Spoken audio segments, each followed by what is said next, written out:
Demirçi kendinin merd oğulları, dağların kartalı, düzün şiridi. Vətəndar gününde kalktı ayağa, onlar bu torpağın canlı siridi. Gedende aslan tek gitti döyüşe, kayıttı kalbinde zafer nakışlar. Kimi kolsuz geldi, kimi gözsüz ya, vətəni korudu temiz bakışla.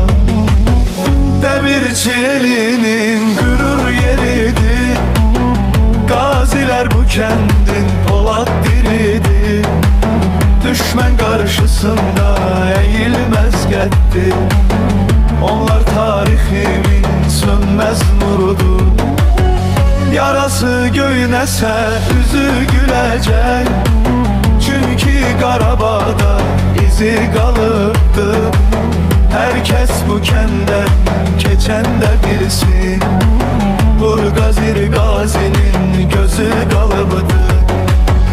Geceler yuxusu kesilen git, gözünde Şuşanın dumanı kalır.